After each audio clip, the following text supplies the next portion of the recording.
नमस्कार, मैं हूं हरिशंकर व्यास। सेंट्रल हॉल में आपका स्वागत है। जयपुर में चिंतन शिविर हो लिया। शिविर से पहले और बाद एजेंडे को लेकर खूब बातें हुई।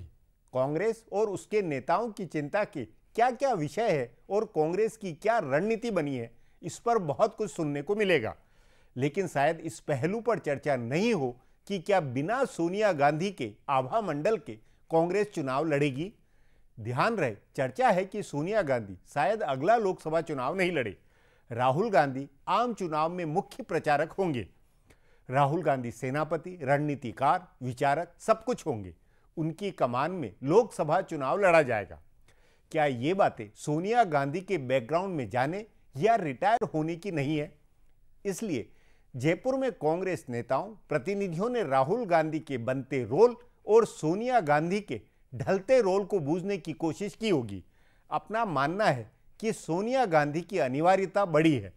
विधानसभा चुनावों में कांग्रेस की हार ने राहुल गांधी का ग्राफ घटाया है। इससे कांग्रेस जनों में सोनिया गांधी के प्रति भरोसा बढ़ा है। इसलिए दबाव होगा कि वे पहले की तरह 100% सब कुछ संभाले रहें।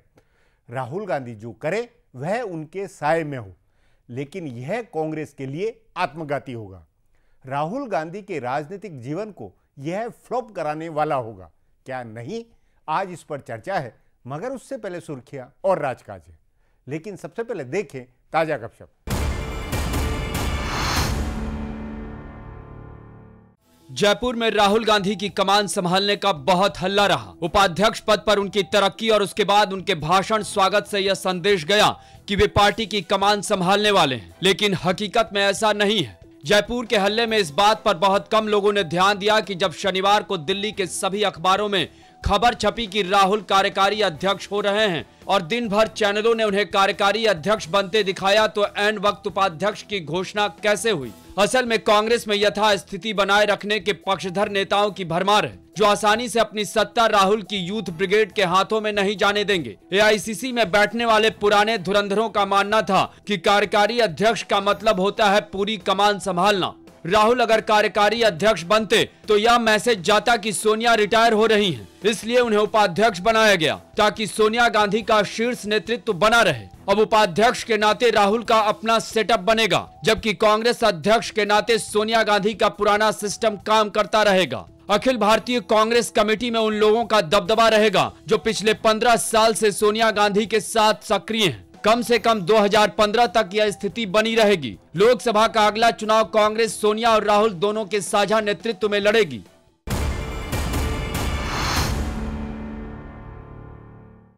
जयपुर में कांग्रेस की युवराज राहुल गांधी की उपाध्यक्ष पद पर ताजपोशी और उसके बाद संगठन और चुनाव की तैयारियों को लेकर उनके भावुक भाषण के बाद यह अंदाजा लगाया जा रहा है कि अब कांग्रेस तुरंत चुनाव चाहेगी। हालांकि कांग्रेस अध्यक्ष सोनिया गांधी ने कहा कि चुनाव में अभी 15 महीने बाकी हैं, लेकिन कांग्रेस के ही ज्यादातर नेताओं का मानना है कि इस समय राहुल को लेकर जो हाइप बनी है उसे भुना लिया जाना चाहिए।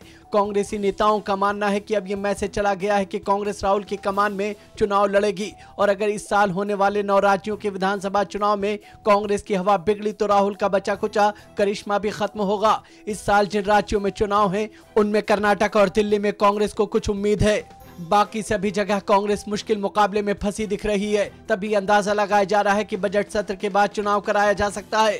कांग्रेस को समर्थन देने वाली पार्टियों ने भी इसके संकेत दिए हैं। उत्तर प्रदेश की दोनों क्षेत्रीय पार्टियों ने अपने कार्यकर्ताओं नेताओं को चुनाव की तैयारी के लिए कहा है। समाजवादी पार्टी के सुप्रीमो मुलायम सिंह ने कहा कि बजट के बाद लोकसभा चुनाव हो सकते हैं। इससे पहले बीएसपी सुप्रीमो मायावती ने भी कहा था कि बजट के बाद कांग्रेस चुनाव कराना चाहती है। माना जा रहा है कि कांग्रेसी नेताओं के हवाले से ही सपा और बीएसपी नेताओं को इसकी भनक लगी है।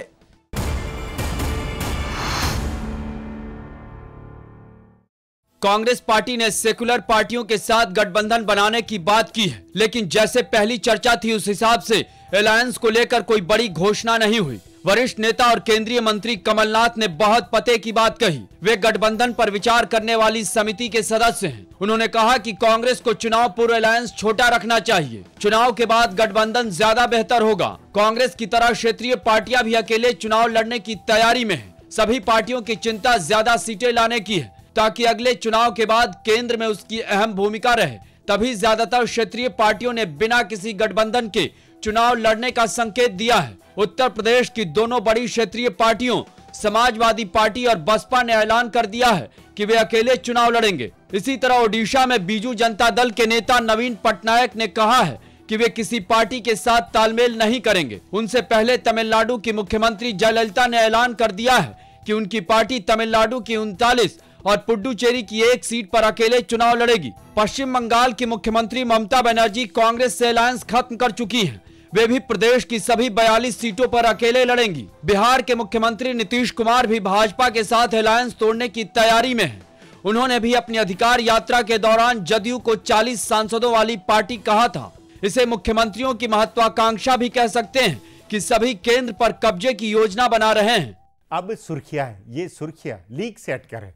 ये राजनीति और देश की दशा दिशा की जानकारी देने के मकसद से है।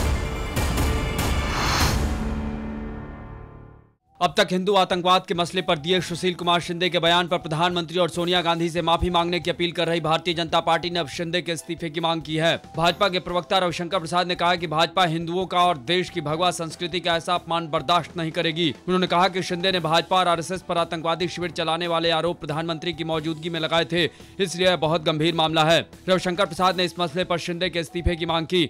दूसरी ओर आरएसएस ने कहा कि अपने इस बयान से शिंदे आतंकवादियों के चहेते हो गए हैं। राहुल गांधी को कांग्रेस उपाध्यक्ष बनाने के बाद इस तरह की अटकलें तेज हो गई है कि कांग्रेस उनके नेतृत्व में चुनाव लड़ेगी और लोकसभा चुनाव का मुकाबला राहुल गांधी बनाम नरेंद्र मोदी होगा। लेकिन कांग्रेस ने इस संभावना को खारिज किया है।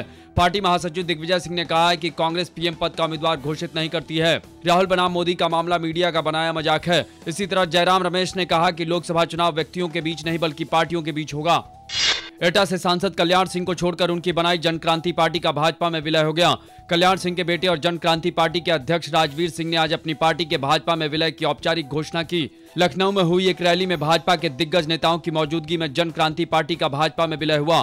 गौरतलब है कि नवंबर में ही कल्याण सिंह की दूसरी बार भाजपा में वापसी की बात तय हुई थी, लेकिन लोकसभा की अपनी सांसदी बचाने के लिए कल्याण सिंह भाजपा में शामिल नहीं हुए हैं। वे चुनाव से ऐन पहले भाजपा में शामिल होंगे।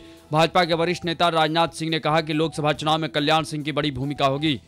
मजलिसे इत्तेहादुल मुसलमीन के अध्यक्ष और हैदराबाद के सांसद असादुद्दीन ओवैसी को न्यायिक हिरासत में भेज दिया गया है। इससे पहले 2005 के एक मामले में उन्होंने आज अदालत के सामने समर्पण किया और जमानत की याचिका दायर की। उनकी याचिका पर मंगलवार को सुनवाई होगी। ओवैसी के छोटे भाई और एमआईएम विधायक अकबरुद्दीन ओवैसी पहले से नफरत फैलाने वाले भाषण के मामले में जेल में बंद हैं। दिल्ली की मुख्यमंत्री शीला दीक्षित ने चुनावी साल में एक बार फिर लोक लुभावन दांव चला है। उन्होंने ऐलान किया है कि दिल्ली में बीपीएल कार्ड धारकों को साल में 12 सस्ते सिलेंडर मिलेंगे। केंद्र सरकार द्वारा सस्ते सिलेंडरों की संख्या 9 किए जाने के बाद उन्होंने इसकी घोषणा की है। इससे पहले पिछले साल सितंबर में जब केंद्र ने सस्ते सिलेंडरों की संख्या 6 पर सीमित की थी, तब शीला दीक्षित की सरकार ने 9 सस्ते सिलेंडर देने का ऐलान किया था। फिलहाल अब एक ब्रेक है, उसके बाद राजकाज की कुछ बातें होगी।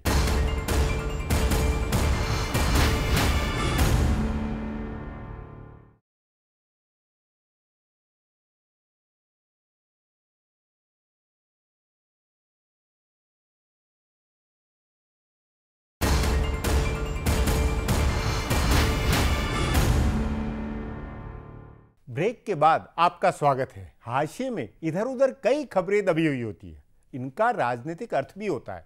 उन्हीं में से अब पेश है राजकाज की कुछ बातें।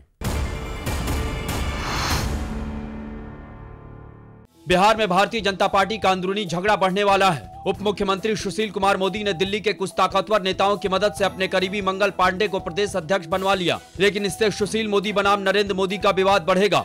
मंगल पांडे की ताजपोशी के दिन ही नरेंद्र मोदी समर्थक दो नेताओं सीपी ठाकुर और गिरिराज सिंह ने इसके संकेत दे दिए। दोनों ने कहा कि बिहार में जो भोज अधूरा रह गया था उसे मंगल पांडे पूरा कराएंगे। गौरतलब है कि 2010 के विधानसभा चुनाव से ऐन पहले भाजपा की राष्ट्रीय कार्यकारिणी के दौरान पटना के अखबारों में नीतीश कुमार और नरेंद्र मोदी की एक साथ फोटो वाला विज्ञापन छप गया था। यह विज्ञापन छपने से नाराज नीतीश ने भाजपा नेताओं के सम्मान में उसी रात दिया जाने वाला भोज रद्द कर दिया था। सीपी ठाकुर, गिरिराज सिंह, अश्विनी चौबे जैसे नेता अब नए अध्यक्ष पर इस बात का दबाव बना रहे हैं कि वे नरेंद्र मोदी को बुलाएं और भोज कराएं। इसी बीच सुशील मोदी विरोधी नेताओं ने यह खबर भी प्रचारित कराई है कि अध्यक्ष के चुनाव में नीतीश कुमार का दखल रहा और वे सुशील मोदी के जरिए बिहार भाजपा को तोड़ सकते हैं।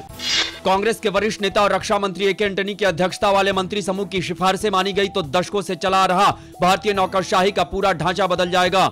एंटनी की अध्यक्षता वाले मंत्री समूह ने एक सेंट्रल सिविल सर्विसेज अथॉरिटी बनाने की सिफारिश की है। इसके साथ ही मंत्री समूह की सिफारिश यह भी है कि पश्चिम के विकसित देशों की तरह अपने अपने क्षेत्र के विशेषज्ञ लोगों को शीर्ष नौकरशाही में बहाल किया जाए। अगर यह सिफारिश मानी गई तो विमानन सेक्टर की जानकारी रखने वाला कोई व्यक्ति विमानन सचिव बनेगा और मेडिकल क्षेत्र का कोई बड़ा जानकार डॉक्टर स्वास्थ्य सचिव बनेगा। यानी भारत सरकार में शीर्ष स्तर पर आईएएस अधिकारियों की मोनोपोली खत्म होगी।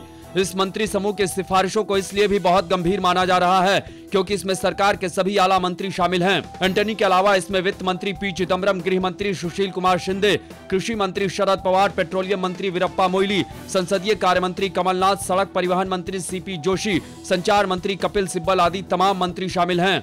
यदि राहुल गांधी को अपने पांव खड़े होना है, राजनीति अपने हिसाब से करनी है, अपनी सोच और अपने मिजाज में कांग्रेस को चलाना है, तो सोनिया गांधी को सक्रियता कम करनी होगी।